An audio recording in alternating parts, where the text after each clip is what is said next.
Hello, good afternoon, YouTube.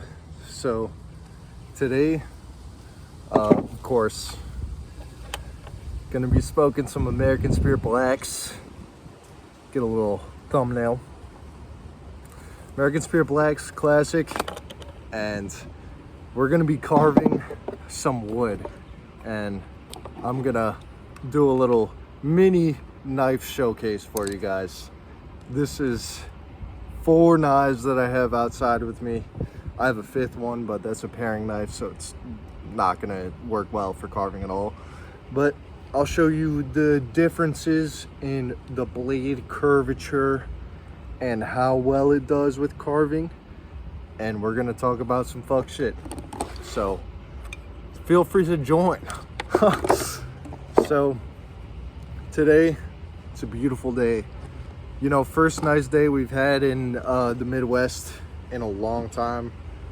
Well, not nice day. I mean, the past couple of days have been pretty nice, but it's 70 degrees, as you can see, t-shirt and everything. The trees behind me, they're still dead. They're still dead. Like, it's March. Like, what are we doing? What the fuck is going on here? But I'm gonna, give you the first knife and the rating out of 10 to make a hilt for my sword so I can die with honor in World War III. Yeah, you heard me. Making a hilt for a sword so I can die with honor in World War III. Yep. So let's see the action. So with this knife, as you can see, it's a single, well, I mean, you can't really see it that well, but single edge blade, this one, and this is a obviously not real. I'm putting my finger up against it, but this single edge blade, got it at the Renaissance Fair. I was like, fuck, I'm here, I need to get something cool. So I'm going to show you how it does in general to make a hilt so I can die with honor in World War III. So here we go. I'll show you. I'll literally fling it directly at the camera so you can get a really nice view. But even with a lot of wrist action, you can see that the little curls don't go very deep, which is very unfortunate. Obviously this knife is not going to be used for carving. If you're going to get a carving knife, do not buy this. This is a cheap bullshit. You can see that it has like a fake Damascus kind of look to it. Not worth the buy. I got it because I was like, fuck it, why not? But as you can see, feather sticking, not good. Anything else, really kind of unimpressive. The curve is not there, and while I can still carve with it, oh, I gotta fling one directly at the camera. It's just not gonna work as well. So here, oh my goodness, this is damn near like a fucking machete. So as you can see, it's a folding knife. Boom. Now, as you can see, single edge blade, manual flip out, and the blade is slightly curved. The blade is very thin. The blade is not quite as thin on this one, but long and curved gives me a lot of leverage. And when I'm carving, I kind of want to follow through like this so the curve kind of scrapes off all of the excess material. So I'm going to go from uncarved piece, and you're going to see this knife is a little bit more dull than the other one since I use it a little bit more. But if you follow the movement of your wrist, you can see how much easier this one just kind of glides through the wood. And there. Oh, I mean, like, compared to this piece, this little bit that I just did, like literally just now with this knife, I mean, you're not gonna get anything better with a straight knife. I will assure you that. I will assure you. So, just to do a little test, we got an open piece, kind of like more meaty than the last piece I cut, and it is so shallow. Like, okay, maybe for like a little bit of detail work, but it just doesn't have enough curve. It's not a carving knife, I will say. So next up, we have my North American Hunting Club hunting knife, and I live in the Midwest. I'm a young man, so we're not doing all that much hunting, I will tell you that. But if I'm gonna be carving wood, it's gonna be with this. So until I actually just got this bigger curved knife, which has a lot more mass and pressure, so it'll push that wood off of the rest of the wood, you know. But so here we have another piece, untouched, and I'm just gonna show you why this is my main carving knife. And I'm fairly new to the whole carving thing, so don't hate. I mean, I'm about to use a drill and a drill bit to get a hole in the middle of this for the hilt for my sword. But oh, it's got some weight behind it, and if you can see how the curve and the angle of the blade go deep into that wood, gets me that nice big scrape that I want to get off. And I also use this for detail work. You can push it with your thumb and you get some really nice lines. Hold on. I can't ruin this piece of wood because it's going to be, like I said, my hilt, but so I can die with honor in World War III. But yeah, you can see those deep cuts, and that's just with my thumb.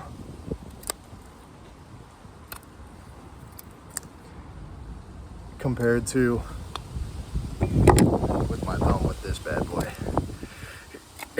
Much shallower, and while it does have more leverage, it just doesn't get the job done quite as well. So now, for one of the newest additions to my collection, this is a handmade, hand forged. You can still see kind of some of the scale and imperfections on the blade, which, you know, I don't mind. I am a knife collector, so I collect knives, but this is this beauty, you know. It's a cutting knife, of course. It's not straight, it's not for stabbing, but beautiful knife, handmade handle, and it's got a lot of character to it. So this has the steepest curve out of any blade I have, and you'll see, you can just see, oh, with the blade following through, it just goes straight through that. Oh man, yeah, you can see how big the cuts are and how efficient the curved blade is. So what I recommend for generally like big carving, thumbnail, my bad guys, but carving, you want a curved knife, and that'll give you the really good scrapage, dare I say, scrapage that you need. So you get the deep cut and the groove right here, boom, pull this way, and it'll cut without any effort. You know, I have my thumb right underneath.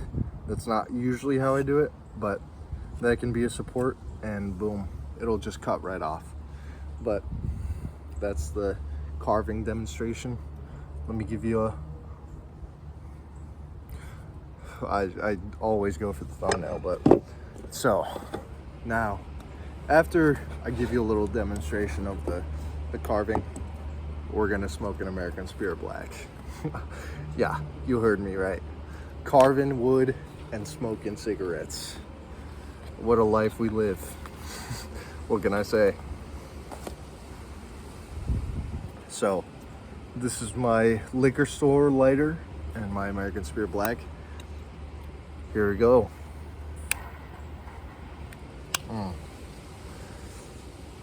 Always, it almost tastes like cucumbers. Like, if you really, it tastes a little bit like cucumbers, and I don't know why. So delicious. Hanging out. It's a Monday. Got to hit back for a job. So if you watched my last video, and my account used to have wake and bake on it as the description after the first 3 videos. My finger doesn't do that, so I have to go like this. My finger, I can't straighten it. Yeah, not fun. But this is, so I forgot what I was talking about. I got distracted by my fucked finger.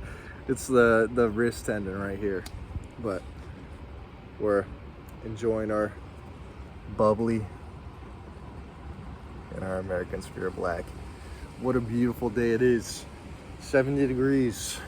It's like 4 p.m. right now. And there's no foliage to block the sun. So honestly, I am a little bit, just a little bit hoping for a sunburn, because I'm pasty as fuck. And all of my tattoos are black, so I look even pastier in the winter, especially when I'm shirtless. This is my knee tattoo. Oh yeah, get that. Oh yeah, knee tattoo. Little brother designed it. Shit's fire. But yeah, I love tattoos, love knives. If you're gonna learn more about me, if you're gonna watch my videos, you're gonna learn. I love knives. I love knives, and I love tattoos. I'm not quite the drawing type of artistic, so it's not exactly my style, but if I could, I would. Man, I would love to be a tattoo artist. Man, like,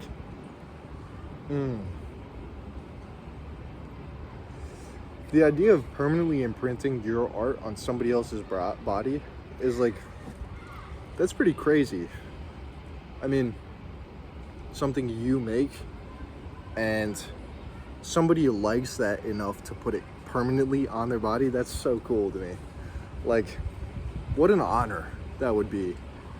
But, you know, instead of, you know, tattoos, we're gonna have to make a print some way else, I suppose. Revolution! Just kidding, YouTube. Just kidding.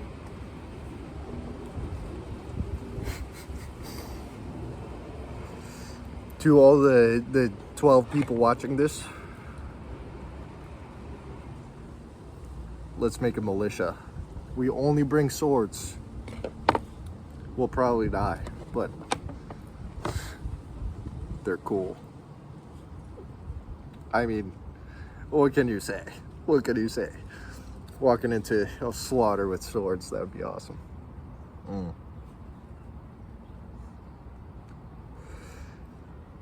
Looking good. halfway down. Very tasty. Always enjoyable to smoke American Spirit Black. Never fails. And this is my fourth cigarette today at 4 p.m. and I'm buzzed. I am quite buzzed, I will say. God damn. You know, now that I think about it, I sound just like Jacob Jones. I mean, fuck. I will say. I mean, I say I will say because I have nothing else to say in the moment. But, oh, I'm looking at my tattoos. I don't see them in the camera very often, but yeah. If you are in Chicago and you want to get a tattoo, I recommend Mom Said I Could. She is the GOAT. She has years and years of experience, and she gave me my tricep tattoo, this one, yeah, those two, just those two. But for my next tattoo, I am likely going back to her, and I'm gonna get some big pieces. I'm not a small tattoo kind of guy. I don't really like the little stuff. But my next tattoo is going to be from Mama Said I Could. Not her art, most likely, but she does the job absolutely fantastically, and you can't really beat somebody who does one kind of style, but she makes her own art. Like, don't get me wrong, but she also has a lot of versatility and is good with detailed line work. If you can see, this is a couple years old and perfect line work. It will fade eventually, like those spirals will kind of start to fade together, but I have had no issues and not needed any touch-ups. And that's the unfortunate part about my knee tattoo. So you can only see this bottom bit, but you can see how already smudged that kind of middle piece right there is.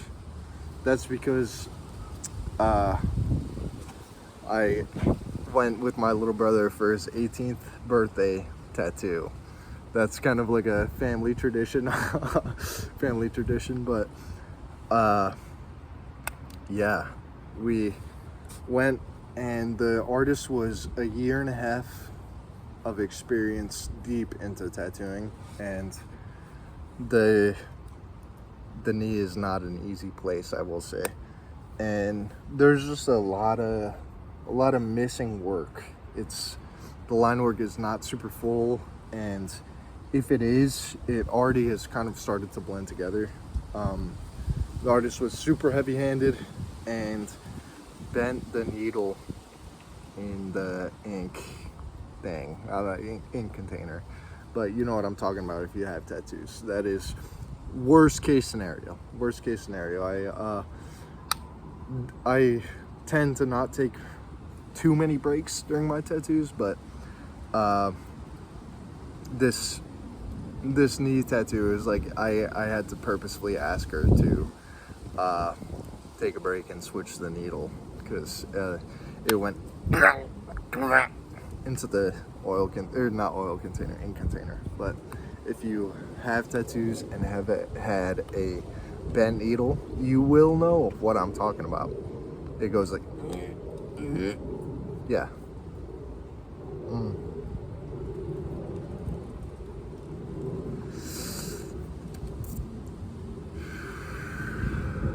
3/4 of the way through, still hitting like a charm. Tastes just as good as it usually does.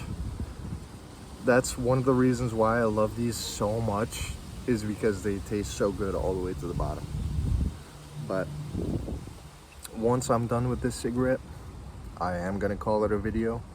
Just make it a quick little chat knife video, because I am a collector, and I eventually have to expand. So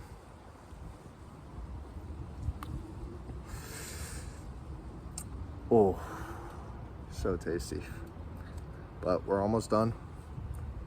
And I think I got, okay, you guys might judge me for this, but I don't smoke my cigarettes all the way to the bottom. That's damn near the bottom, but that's all I'm gonna smoke it to.